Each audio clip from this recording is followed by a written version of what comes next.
Today's topic is how we handle the RV wet bay. This can be the most intimidating part for new RVers. Since we stayed in over 150 campsites in the last 2 years, we've seen our fair share of hookups. While I say 90% of our hookups have been easy to get to, it's that 10% that really make a problem. Since we only stay in site on average for 4 days, we move a lot. So setup needs to be quick and convenient, otherwise we wouldn't move as much. So our goal is to make it fast, quick, convenient, and also flexible.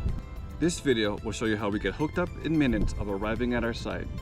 We can accomplish this by streamlining our process, making modifications to our wet bay, and to our water hoses.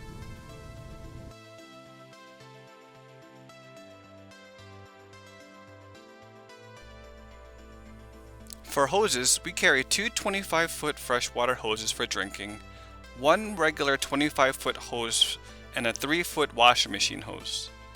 We find that 75 feet gives us enough length to handle most situations, from getting water into our RV and allowing us to also wash our RV.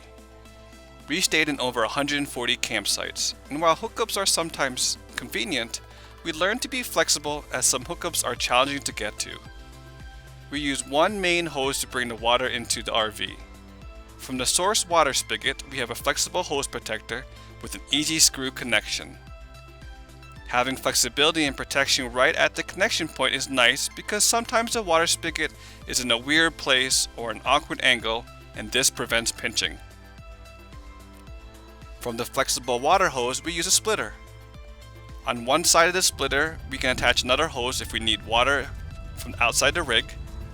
And the other side of the splitter, we have a pressure gauge. The pressure gauge offers protection into the RV, ensuring no pipes burst if too high of a pressure. From here, we connect a 25-foot drinking hose. At the end of the hose, we have a quick disconnect. This makes connecting the water filtration really easy.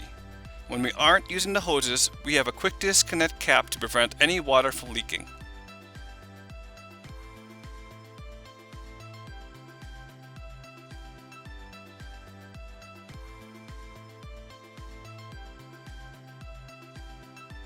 Water filtration. We use a clear source 2-stage water filtration to filter our water into the RV. We really like the ruggedness of this system. It's durable and somewhat overbuilt. Since we are confident in its ability to withstand travel, we opted to mount the water filtration system into our wet bay. This setup makes water filtration extremely simple. I don't have to worry about storing or lugging it in and out every time we need water.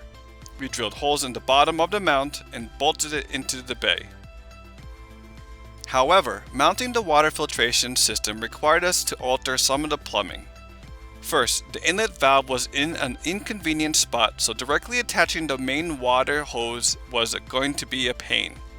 After some troubleshooting, many different plumbing combinations, we found that this is the best way.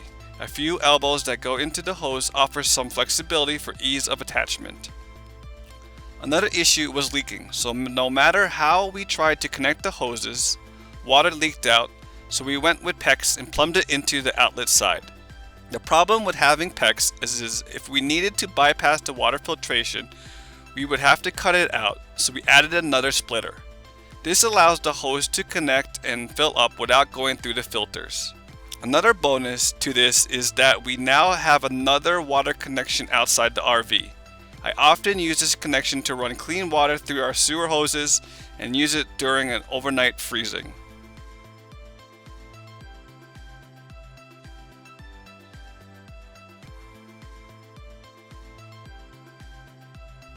For sewer hoses, we carry two 15-foot sewer hoses. This gives us enough length in case we have a sewer port that's extremely far away. In the 2 years of camping, we've only had to extend our hose once. So you could probably get away with one if your outlet is in a convenient spot. Some RVs are poorly designed and have their outlets near the front of their RVs. So every time they hook up their hoses, they always have to use two. Although we really never use them, we do carry a bunch of elbows and fittings just in case. On occasion, we use a Camco sewer hose support if the angle is uphill to the drain, but most times it's not necessary. It's just one more thing you have to put away when you pack up camp. The most important accessory for the sewer system is a box of disposable gloves for dumping. We hope this gives you an idea how we handle our wet bay. If you're a seasoned RVer, let us know in the comments below how you handle your hookups and if you have any more tips and tricks. As always, like, comment, and subscribe, and we hope to see you guys on our road. Bye!